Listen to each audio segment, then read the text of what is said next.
Welcome to another fantastic episode. Loaded potato. The budget has not grown. It's decreased, if anything. Actually. Anyways, yeah, we want to welcome Raffi. Yes, from Craft Pita. One of my favorite spots. He's awesome. We actually met forever ago. How did you guys meet? Yeah. Actually, Victoria was there too. Yeah. Just in the restaurant, She was nice too. In our little crazy ass Decatur spot. So we met when Evelyn was working at Decatur, and I wanted to do a pop-up dinner, like to show my investors and friends that this was a real idea. Literally all his family, guys. and we did two things. We did like a dinner, like a seated dinner with like our rice bowls and rotisserie chicken and stuff like that. Yeah. And then we did another day where it was like sandwiches, just like chicken sandwich.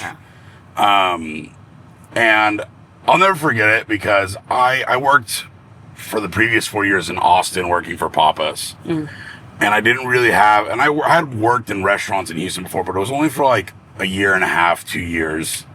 And very early on in my career. And I'll never forget like Evelyn treating me like a chef. And that was like the first time anyone had ever like treated me like a chef. Aww. And it was like, oh wow, like people like I can be this, you know. So I always think that was I didn't know that. Yeah. She's amazing. Literally. What was his vision? I'm like, I'm here to assist you. Yeah, Tell me what you need. You know, the kitchen was wonky, so that I was like, was one of the smallest kitchens ever. Decatur. Oh my god, never been. It's so small. well, because you went before it before opened. you He visited before we opened because we were supposed to, like, obviously delay and stuff. He came to visit like a few months before we actually opened, so the kitchen was still shit. Like, we hadn't moved things around or anything. Go look. Have you been to Kitchen Rumors yet? No. Go look at what he's done to the kitchen. You have to go. It looks completely different again? It's so different. Man. It's so different. Now I'm intrigued. Yeah, I went to go visit Decatur, and it still wasn't done at all. No. You guys didn't even clean it. Like, it was disgusting. It was fine. It was after a barbecue joint, right? Like, beaver. So it was like, walls are smoked out, you know? Yeah, that's a different cleanup. Yeah, I'm coming from New York, so I was like, oh, that's great. Yeah. A lot of space. Like, That is a New York sized kitchen. I was like, this is fine. I'm like, I came from working at a giant Papacito's kitchen where like that was the size of like one of our walk-ins.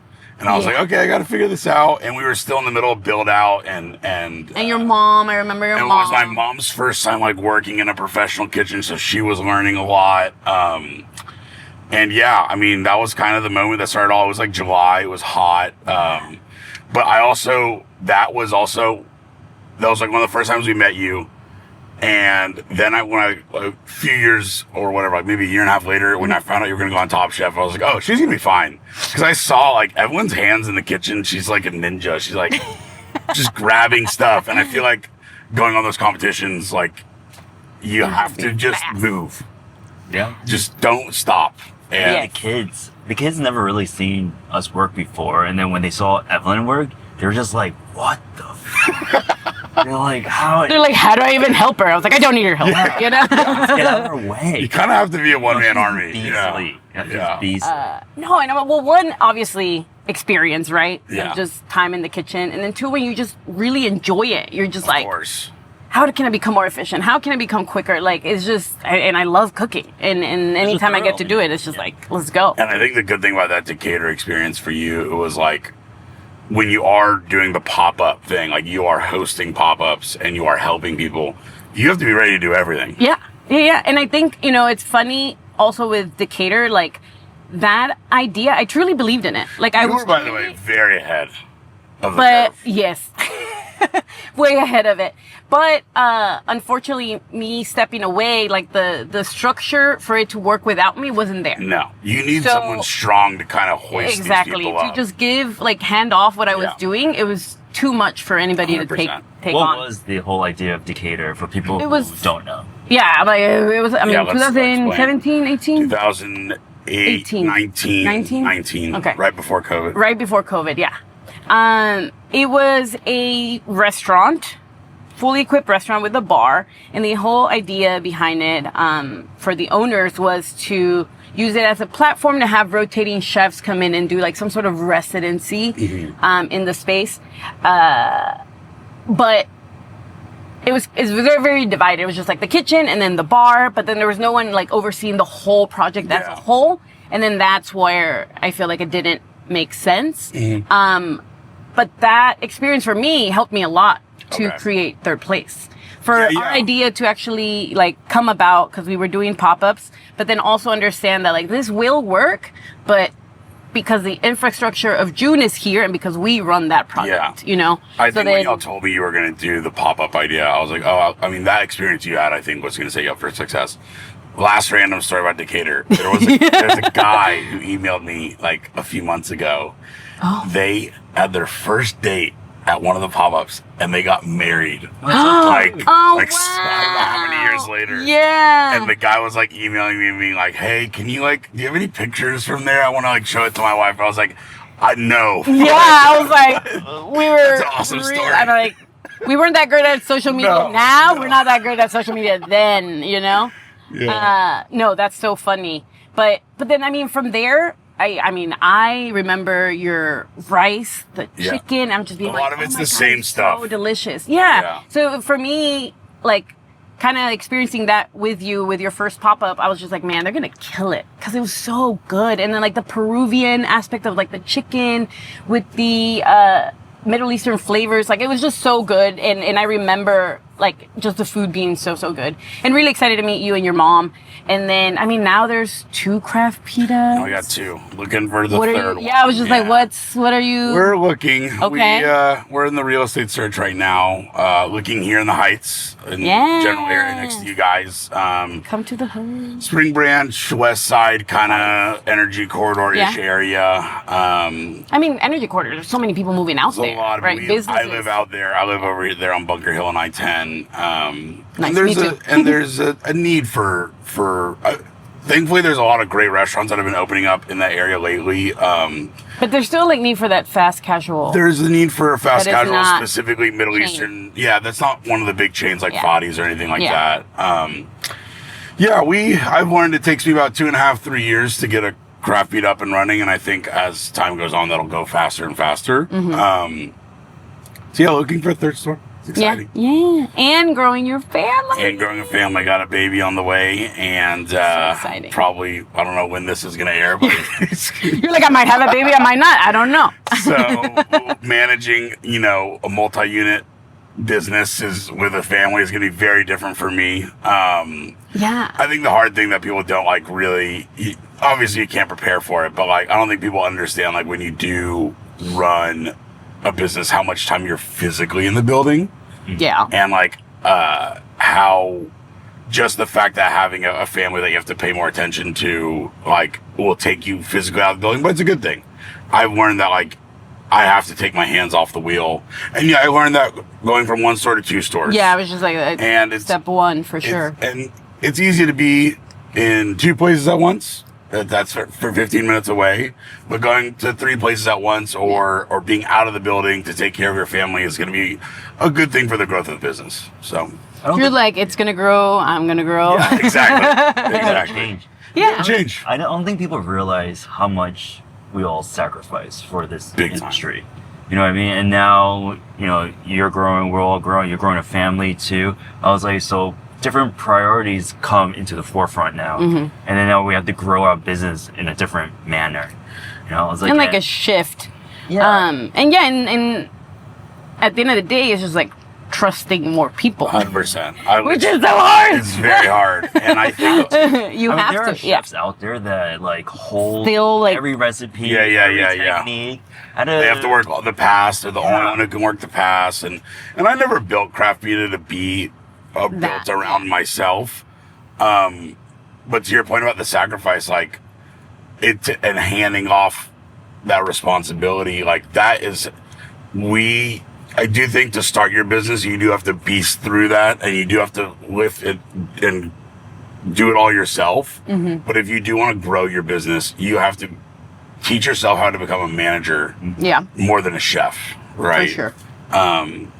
So that's one thing I've been learning a lot. I've been really focusing on like how to make myself a better manager. Yeah, you and have to be dealing able with to teach. people. Yeah, you have to be able to people. teach your staff. The people. You have to be able to educate your staff. Then you have to be able to trust them because you're never, like you said, you're never going to grow.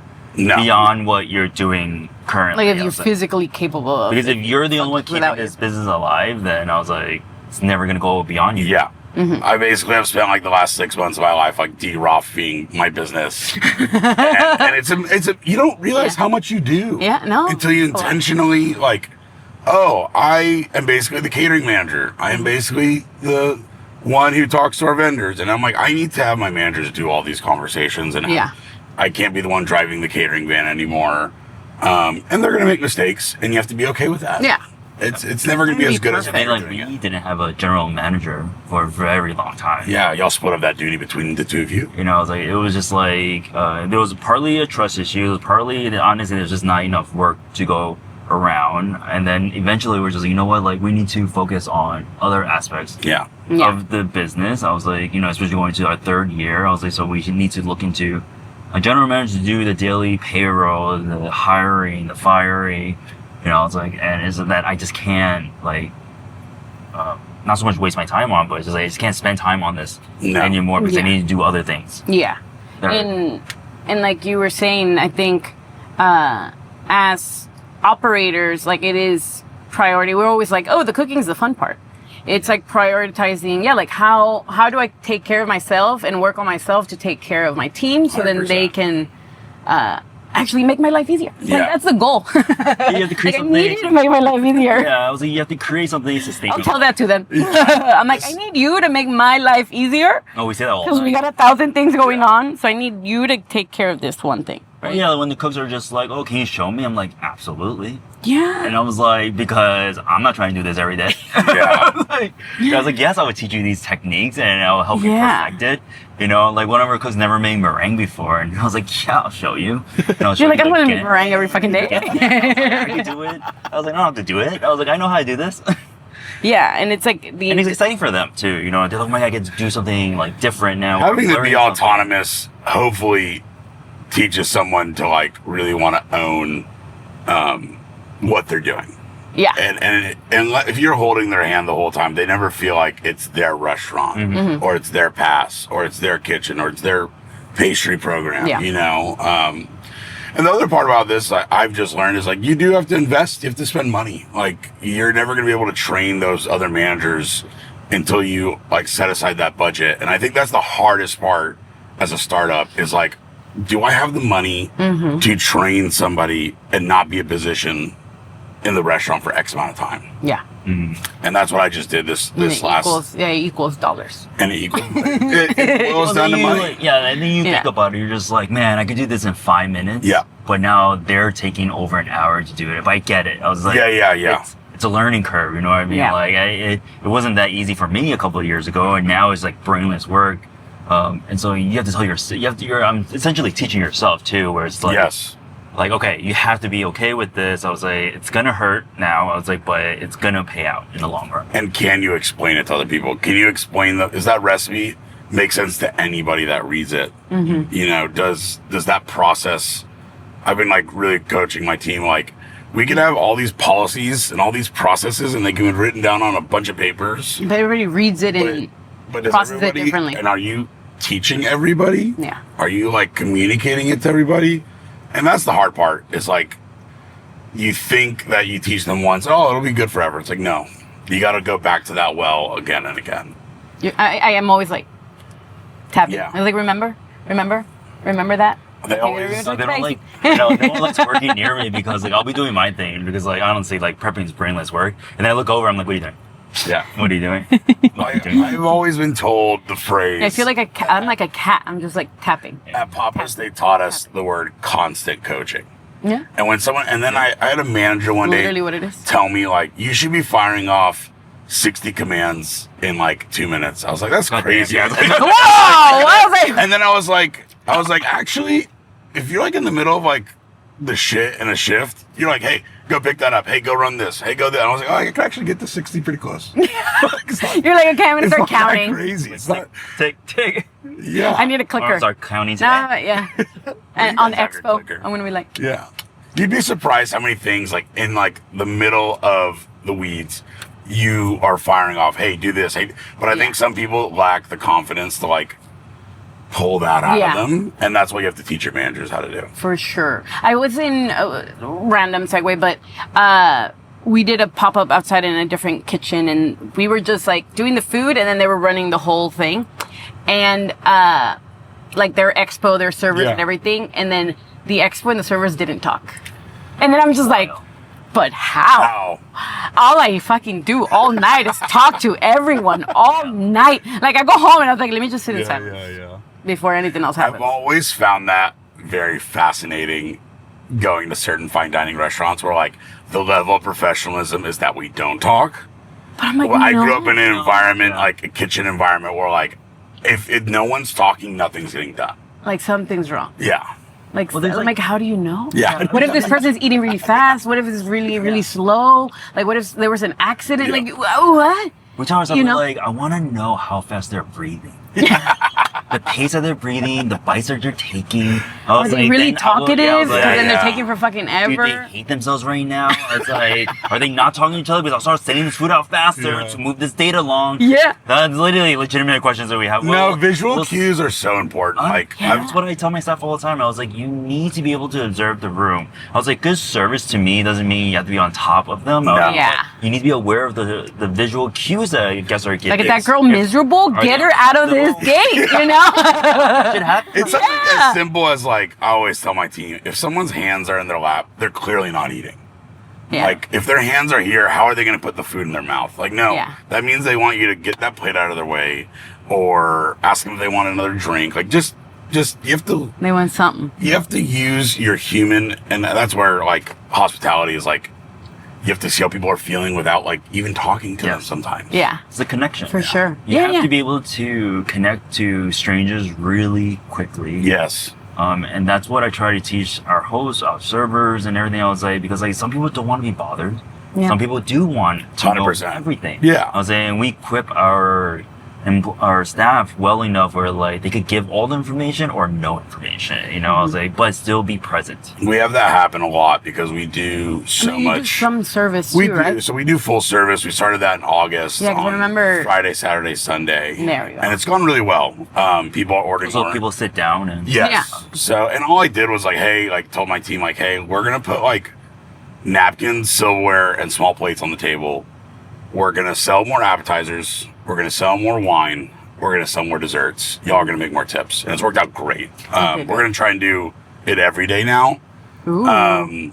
for dinner. For lunch? dinner, Okay. for dinner, not lunch. I don't think we'll Lunch, ever do everybody's lunch. trying to get the fuck out. It's but that's what I was about I to was- say is like at lunch, we have business people that don't want to be bothered. Yeah. And then we have those regulars that are, chatty Cathys that like do They're like, want where's your mom? Yeah, they want Claudia to go talk to them for 10 Like, where's minutes. Claudia? I need to talk to her. And there's I'm very hospitable. I'll talk to anybody, but there's times like, it's your restaurant. You got shit going on. You got to Yeah. do stuff. You're like, I'm I trying say to be that. nice, but... I say that as I took up about 30 minutes of Henry's time last night sitting down. He shooed me away. Okay, I'll go. I'll go and clean up. Honestly, now. that wasn't what it was. I was like sitting there. He was just like, well, it was nice talking to you. And I go, okay, I'll go. It was was like, it was clean Brittany. station. I know Brittany could not sit for longer than like 2 hours as a Oh pregnant my lady. I was God. like, I gotta get her home. But Yeah, yeah, she's tired. But She's yeah, like, I'm you pregnant, have to man. learn, to your point, really fast. Like, how am I going to connect with this person? Do they want me to talk, or do they want me to execute service? Yeah. And I think sometimes servers struggle with that. Yeah. And that's on us to figure that out and train people. Mm-hmm. What else? Throw it on my plate. Yeah, Just like, oh man. How was that But that's transition? exciting. it was really hard. Yeah, I was like, how Yeah, was like, that? It took for me, your guests, it- for your employees. One, it took me being very involved in working a bunch of dinner shifts. Yeah. It was very difficult for our regulars Oh, Yeah. for who had been there for a long time, and we're like, "Why are you doing this?" like, We're like, I'm trying to take care of you. Sit down. no, that's literally what it was. I was like, "It's not enjoy It's it." the same price on the menu. Just sit down and enjoy It's it. the same price on the menu. It's the same food. It's the same plating. We actually changed our plating for like how we do for a lot of things intentionally to make it look a little nicer. I basically looked at my business in like last June and I was like, where can I make my business busier? And I think you guys had this kind of revelation with Third Place, right? It's like, where can I expand? Where can I grab more revenue? Yeah. And I was like, my weekend dinners are not busy enough, and my Saturday, Sunday lunch is my slowest lunch. So we rolled out brunch, and then we rolled out this full service. But my staff was not used to it. They were used to a counter service style, and we gave more service than most places gave at a counter service. To begin with, We for sure. pretty much two bite checks, and we inherently have to have more highly skilled service than most fast casual counter service places, because we're not selling burgers or tacos. We're selling Something you have to spiel. something you have to spiel like baba ganoush and labneh, and 90% of people don't know what that is. Yeah, for sure. But it was tough. It was really hard, and what I learned is I actually had to hire servers that had full service experience, because my team just didn't have the skills to do it. You're like, so you're for lunch. Yeah. You're for dinner. And that's what happened. That's okay. Yeah, That's it's okay. okay. It's like you guys told me you have two different staffs here now at their place. There's the coffee staff, and then there's the staff that works dinner. And those are two very different skill sets. Oh, absolutely. Are there the few people who can do both? Yeah. Obviously. Yeah. But it was a big Lucky. transition. And I'm sure it was for y'all's team, where they were like, what are y'all doing? In the beginning, we had. Oh yeah, they're come in. They're like, "Where's the menu?" We're like, "No, come to the counter. Yeah. Talk to us here." Yeah, they were standing right by the host stand. They're like, "I'm Yeah. waiting." I was like, "No, Yeah. come over here." So it was like the other way around. They're like, "Wait, less service?" We're like, "No, it's a different kind of service." Like, we got real casual. Yeah, we got really casual. Yeah, We exactly. took away the bar seats. Yeah. What a concept. So yeah, it was very difficult. And again, it was more difficult for the customer Yes. than for our staff, because the staff is just like, okay, if you make sense in the morning, we had that conversation, and then it was hiring on baristas, because that is a skill that not everybody has, and then just getting eager baristas also, because these new kids, they don't want to talk, right? Yeah, Like, they don't want to talk. They like stare at you. I've had this experience where I like walked in and they were just stared at me, and I'm just like, so can I order? Yeah. Or they're like, yeah. And I'm like, well, I mean, Y'all didn't make that obvious. I know. It wasn't. It was just like during, I was just like, why is like all three eyes looking at me and I'm looking at you, but no one's saying anything. Yeah. So also like being able to find someone, because for us, it was just like, how do we connect both concepts? And for us, it's the hospitality aspect, of course, but being able to voice everything that's happening in this one space, right? It's not just a coffee shop. There's pop-ups, there's activations, there are different people in the building every day. So we need someone that likes to talk, that is super friendly, that wants to, well, one, just look inviting.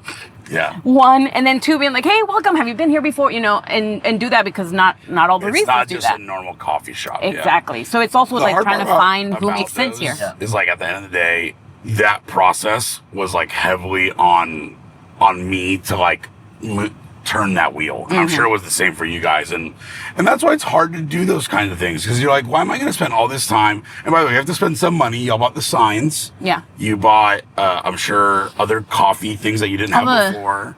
More like The paraphernalia. Yeah, no, the paraphernalia. Oh, The Lord. pastry case, the pastry case, like our coffee signs. Yeah, like, yeah. Okay, how aesthetically do we make this look a little bit more inviting as a coffee shop, and change it just enough that it feels different from the day to PM? But that's the other thing. We did the without exact same throwing thing. shit down, Yeah, and you have to invest X amount of money. You're like, I hope this works, but I don't want to spend too much to where like this is going to be a terrible idea and I can't back out of it. And so that was interesting. But I think as a small business owner, you have the, what's the right word? The flexibility to make those calls. Quicker Instead instead of going up the ladder. Exactly. And then hearing months from now. Exactly. Or if you have like, let's say 4, 5, 6 units, like you can't make that decision real fast. Yeah. So it's like train. But I think we both have been successful. I mean, we did our pop-up here and we had a great time. And man, I'll tell you what, that Caesar wrap is the most popular thing we've ever put on I still our think menu. about it to this day. Slaps. Yeah. Freaking slap. The whole time but you know we were what's talking funny? yesterday. I go and I still try to order it, but then I'm just like, oh, God, give me the chicken plate. I'm like, Caesar, chicken plate. I was like, I just love that chicken so much. Well, the whole time we were talking yesterday, he was like eating our food, and all I kept thinking about was, man, I could really go for that Caesar wrap right now. I should have brought some. I didn't think about it. I was running around today. I wasn't able to bring y'all food. But And I'll bring it next you're time. fine. Oh my God. He always goes above and beyond anyways. But I know you're too nice. The wrap, yeah, I mean, that was awesome. When you told me, I'm like, hell yeah. It was a good call. I love I think Caesar wrap. what was our idea was basic bitch food was like Caesar wrap and French fries. And I'm like, I love it. Yeah, it's great. Absolutely. I'm like, Apparently, people are all basic bitches because it's that popular. we are We all are. basic, okay? If you think you're fancier It's than you are, it's a pumpkin spice latte. It is. It is. And you're I gonna can get order it and it's you shut your mouth. That Love people me a get pumpkin behind, spice but- latte. The funny, I was always like my very, ube foam, I just love cinnamon. My passion fruit foam. Like, I love it all.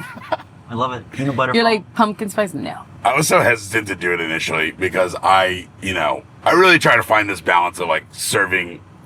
I don't like to use the word authentic Lebanese food, Yeah. but like Lebanese cuisine specifically. For sure. And I don't want people to think that we're this like generic catch-all Mediterranean restaurant. I always Yeah. want to be known as a Lebanese restaurant. Yeah. But we do things different. We have, Yeah. Lebanese tacos. We have things like that.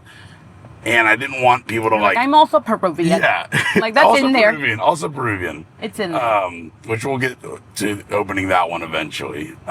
We did a little preview. We did a little preview. We'll be doing more. We'll be doing some pop-ups Yeah, at Third yeah. Place Yeah. later Maybe- this year. Let's It's like do a lomo that. saltado I one. know. I was like, I want this Peruvian food back. Yeah, I know. There's not There's not a lot of there's people doing some good Peruvian food in town, but there's a lot of room for improvement. And just room just for need it to more. grow. We just And need room for more. it to It's grow. not that accessible. No, I think most people don't know. And that's all. There's a lot of chicken house. When we opened Craft Pita 7 years ago, I saw the trend of Mediterranean. Wait, I how saw long where it do was we going. know each other? We know each other 7 years. Wow. Well, like we probably met in June 7 years ago. What is time? What is Like 6 time? years and 10 months. Wow. I love he's like, ooh. But when I saw the trend coming, Mm-hmm. and I knew it would stay because of health reasons and all that other kind of stuff. And I knew because it was healthy food that tasted good, people would like it. Absolutely. I think with Peruvian food, it's taken, I think now it's finally the moment where people know what it is. it's not so. It's not so different. foreign. Yeah. And top 50 restaurants in the world, San Pedro many. list was Maido and Central the last 2 years. Yeah, I and was like, Lima. there's. Henry worked at a Peruvian. Peruvian restaurant for a long time, and I think those flavors are more.